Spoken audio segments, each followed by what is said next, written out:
Tom Wilkes wasn't always a trucker. He was born and raised in the quiet hills of Riley's Hollow, Pennsylvania, a small town tucked away in the forests, where everyone knew each other's stories. Tom's family had lived in the town for generations, and he was raised with simple, strong values by his parents. His father worked in the local mill, and his mother was a kind but tough woman who kept the family running. Tom grew up learning the value of hard work and responsibility, the kind of person people counted on. He was the eldest of 3 siblings, and his younger brother and sister adored him. They often hiked together, spent quiet Sundays fishing, and sat around the table sharing stories that made them laugh until tears rolled down their cheeks.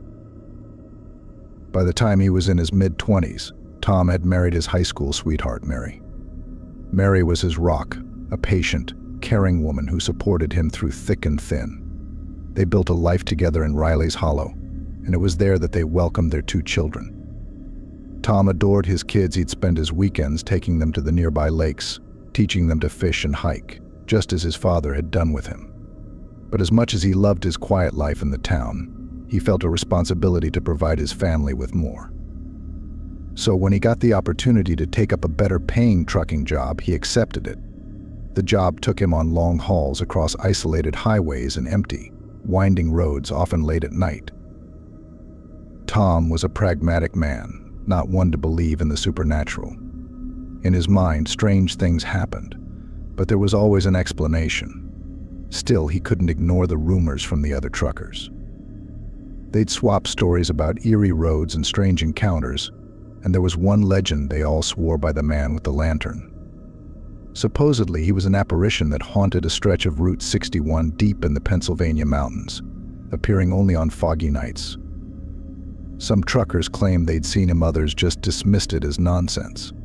Tom didn't pay much mind to ghost stories, but he listened to the tale anyway, wondering what could make a grown man spin a yarn like that.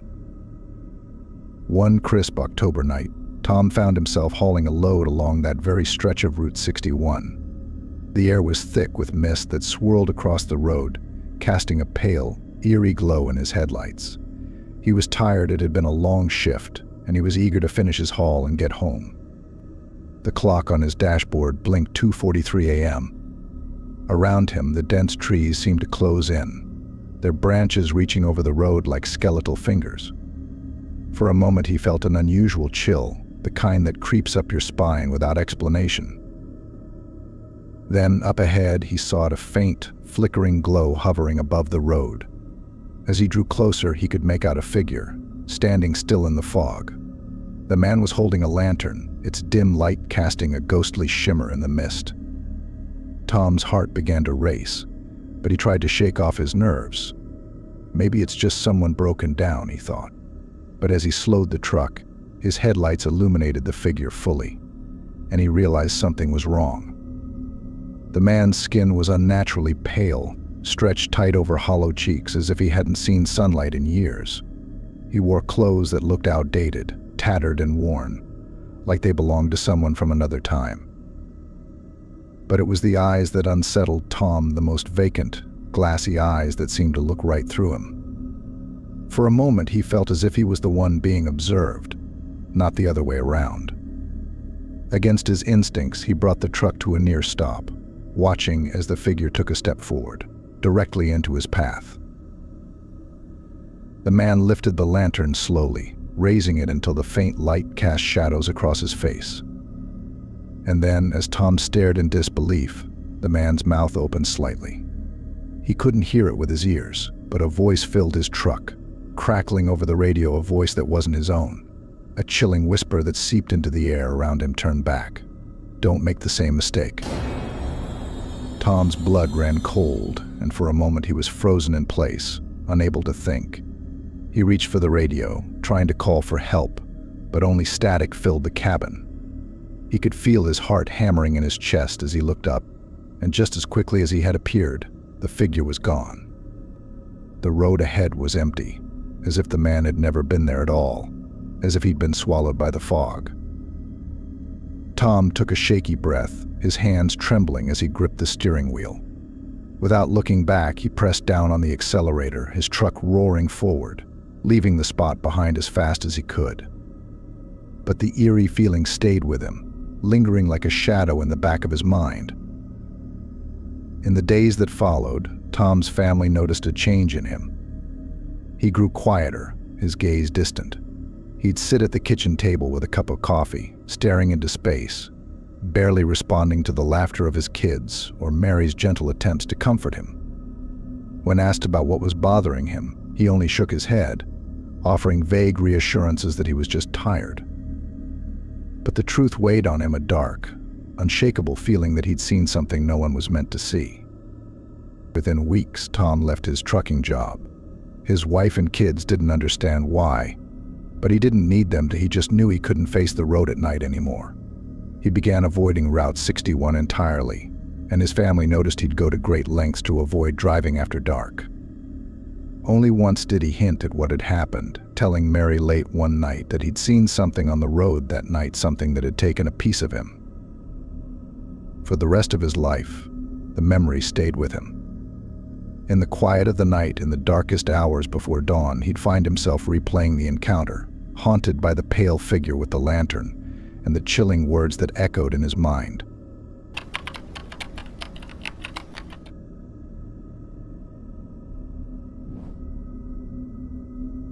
There was a time when Nick Harmon lived for the open road. Born in the industrial city of Chicago, Nick was the kind of man who was never content staying in one place for too long. From a young age, he'd dreamt of the freedom the open highway promised, a life without borders, limits, or ties. His father had been a trucker, and some of Nick's earliest memories were of waiting for his dad to return from his long hauls, listening to his stories of distant places and strange, forgotten towns. After Nick's father passed away, his love for trucking became a way for Nick to feel closer to him, a chance to experience the same sights his father once had. By his early 30s, Nick had settled into a life on the road, hauling goods up and down the Midwest. He had no family of his own, so he spent days, sometimes weeks, traveling, stopping only to refuel, rest, and occasionally chat with other truckers at rest stops along his routes. He'd made peace with the loneliness that came with the job, finding comfort in the solitude. But as much as he loved the open road, there was one rule Nick lived by: never sleep at isolated rest stops. Like most truckers, he'd heard the unsettling rumors, places where strange things happened, where truckers vanished without a trace. But he didn't buy into the legends. He was careful, smart, and always kept moving. Until one night, when exhaustion got the better of him. It was a cold December night, and snow had started to fall, blanketing the road ahead of him in thick sheets of white. He'd been driving for nearly 14 hours straight, struggling to stay alert, when he noticed a small, dimly lit rest stop up ahead. The snow was piling up fast, making the road slick, and he knew he had to stop somewhere soon. Against his better judgment, he pulled into the rest stop, his truck creaking as it slowed to a halt. The place looked almost abandoned. 2 streetlights flickered weakly, casting long shadows across the empty lot, and a single restroom building stood off to the side, its windows dark and lifeless. Nick shut off the engine, leaning back in his seat as he took a deep breath. The silence felt thick, heavy. He glanced around, noting that there were no other vehicles in sight, no signs of life. The snow continued to fall, blanketing the world in an eerie, muffled quiet. Something about the stillness felt wrong, but he brushed it off. He'd spent enough nights on the road to know that sometimes his mind played tricks on him when he was overtired. After a few minutes, he decided to head to the restroom before calling it a night. As he opened the truck door, the icy air hit him like a slap, and he shivered, pulling his coat tighter around him as he trudged through the snow toward the building. The closer he got, the more uneasy he felt, as though he were being watched. He glanced around but saw nothing, just the empty parking lot and the dark, towering trees surrounding the rest stop. He reached the restroom and pushed the door open, finding it empty and eerily silent. The lights flickered, casting a sickly yellow glow over the cracked, stained tiles and faded graffiti on the walls. As he washed his hands, he heard a faint tapping sound like footsteps echoing down the corridor. He froze, staring at his reflection in the grimy mirror, his heart pounding in his chest. He held his breath, listening, but the sound stopped as suddenly as it had begun. Telling himself it was just his imagination, he dried his hands quickly and stepped back outside. The snow had piled up even more, covering his truck in a thick layer of white. But as he approached the truck, he saw something that made his blood run cold. There, in the snow just a few feet from his truck, were footprints. Large, unmistakable footprints that led from the truck to the restroom and back again. He hadn't seen them before he went inside. Someone had been there while he was in the restroom. Someone had been close enough to touch his truck. His pulse raced as he looked around, his eyes scanning the dark tree line for any sign of movement. But there was nothing, just an endless stretch of white, silent snow. He took a few quick steps toward the truck, his boots crunching in the snow, when he heard it again, the faint tapping sound, this time coming from inside the cab. He froze, staring at the truck, dread creeping up his spine. He knew he hadn't left anything running, hadn't left anything that could make a sound. Yet there it was, a persistent, rhythmic tapping, as if someone or something was waiting for him inside. Taking a deep breath, he approached the truck cautiously, his heart pounding as he reached for the door handle. He yanked the door open, his eyes scanning the interior, but there was no one there. The truck was empty. Shaking, he climbed inside, slamming the door shut and locking it. He reached for his keys, ready to turn the engine on and get out of there. But as he looked up, he froze. In the rearview mirror, he saw a figure standing in the snow just a few feet from the back of his truck. It was a man, tall and thin, dressed in a dark coat with a hood that obscured his face. The figure stood perfectly still, his head tilted slightly as though he were watching Nick. For a few agonizing seconds, they stared at each other, Nick too terrified to move. And then, slowly, the man raised his hand, pointing directly at Nick. His hand was pale, almost ghostly, and as he moved, Nick caught a glimpse of his face, a face so twisted and hollow it didn't seem human. Panicked, Nick turned the key in the ignition, his hands shaking as he gripped the wheel. The truck roared to life, and without a second thought, he slammed his foot on the gas, tires spinning as he sped out of the rest stop, leaving the figure behind in the snow. His heart raced as he drove. The image of the man burned into his mind. He didn't stop, didn't look back, desperate to put as much distance as he could between himself and whatever had been waiting for him. He drove straight through the night, not stopping until he reached the outskirts of the next town. When he finally pulled over to catch his breath, he noticed something chilling, a handprint, smeared on the outside of his window, clear as day, as if someone had pressed their hand there, watching him as he drove. It was a mark he knew he hadn't made himself, and it hadn't been there before. After that night, Nick was never the same. He avoided isolated rest stops entirely, sticking only to busy, well-lit areas. He couldn't shake the feeling that he was still being watched, that somewhere out there the figure in the snow was still waiting. And no matter how far he drove, how many miles he put between himself and that night, the memory stayed with him, a chilling reminder of the night he broke his own rule, and of what waited in the dark for those who did. If you're finding value in this video so far, do me a quick favor and hit that like button below. Enjoy.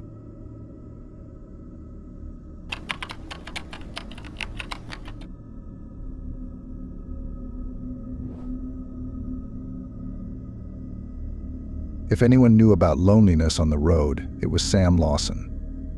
For the past 20 years, he'd crisscrossed the country in his rig, hauling everything from livestock to machinery. Sam was a rugged, no-nonsense kind of guy, the type of man who didn't scare easily. Growing up in a rough Chicago neighborhood, he'd faced his share of dark alleys and long nights. Trucking was his escape, a way to leave behind the cramped streets and his troubled family life.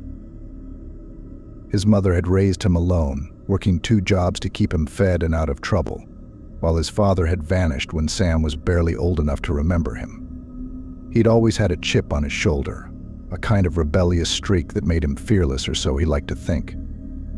But all that changed one stormy night along a desolate stretch of I-40 in New Mexico. It was late October, and a heavy rainstorm had turned the road into a slick mess, sheets of rain pelting against his windshield. His wipers fought the downpour, but visibility was poor. He was exhausted, having been on the road for hours, and the storm wasn't helping.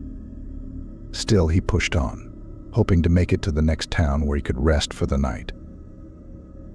As he drove, he noticed something strange up ahead, a figure, walking along the side of the road. The person seemed to be hunched, head down, struggling against the wind and rain. At first, he thought it was just his tired eyes playing tricks on him, but as he got closer, he realized it was real. Someone was out there alone in the middle of nowhere. Against his better judgment, he slowed down, pulling up beside the figure, and rolled down his window just enough to call out. The figure looked up, and Sam felt a chill despite the warm air in his cab. It was a young man, maybe in his early 20s, soaking wet, with dark hair plastered to his forehead. His face was pale, almost sickly, and his eyes. There was something off about them. They looked distant, almost hollow, as if the man were staring through him rather than at him. Still, Sam couldn't leave him out there in the rain. "You need a ride," Sam called out, his voice nearly lost in the roar of the rain. The young man nodded, a faint, almost forced smile appearing on his face as he stepped closer. Without another word, he climbed into the passenger side, dripping water onto the floor. Sam handed him a towel he kept stashed behind the seat, and the man took it without a word, wiping his face and hands. An uneasy silence filled the cab as Sam pulled back onto the road.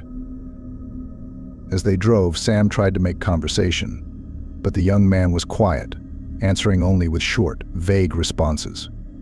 His name, he said, was Daniel, and he was heading to a town Sam hadn't heard of, a small place somewhere further along the highway.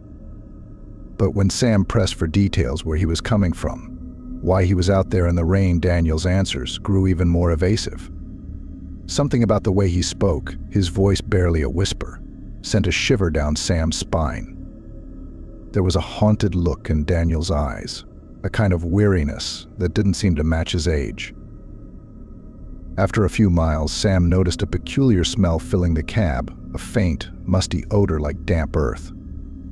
He glanced over at Daniel, wondering if the young man had been sleeping rough for a while. The smell grew stronger, clinging to the air, and Sam found himself rolling down his window a crack to breathe. Daniel noticed, glancing over with that same unsettling smile, his pale face barely visible in the dim light of the dashboard. They drove on in silence, the rain hammering down, the road stretching endlessly ahead. As they passed mile marker after mile marker, Sam began to feel an odd sense of déjà vu. The rain-slicked highway, the endless darkness, it felt like they were trapped, like they'd been driving the same stretch of road over and over. He glanced at the clock on his dashboard. Nearly an hour had passed, yet he felt like they hadn't made any progress. The next town should have been close by now, but there was no sign of it, no exit lights, no buildings in sight. Unease gnawed at him, and he found himself glancing over at Daniel. The young man was staring out the window, his face expressionless, but Sam noticed his hands were trembling slightly. Something was wrong, he could feel it. His instincts told him to pull over, but his curiosity kept him going, wanting to know what was happening, what this strange encounter might reveal. Finally, after what felt like hours, Daniel broke the silence. "You know, people don't usually stop for me," he said quietly, his voice barely audible over the sound of the rain. There was a bitterness to his tone, a hint of sadness that caught Sam off guard. Sam forced a chuckle, trying to shake off the tension. "Well, I'm not most people. You looked like you needed a lift." Daniel turned to him then, his hollow eyes locking onto Sam's. "Maybe you shouldn't have." The words hung in the air, heavy and chilling. A sudden wave of dread washed over Sam, and he tightened his grip on the wheel. Something about Daniel's tone, his vacant stare, sent a surge of panic through him. He didn't respond, too unnerved to know what to say, and returned his focus to the road.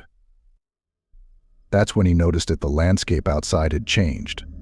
The rain had stopped, but fog had settled over the road, thick and suffocating, swallowing everything beyond a few feet. The road ahead was unrecognizable, shrouded in an eerie, gray haze. The trees lining the highway seemed twisted, their branches stretching out like skeletal arms reaching into the fog.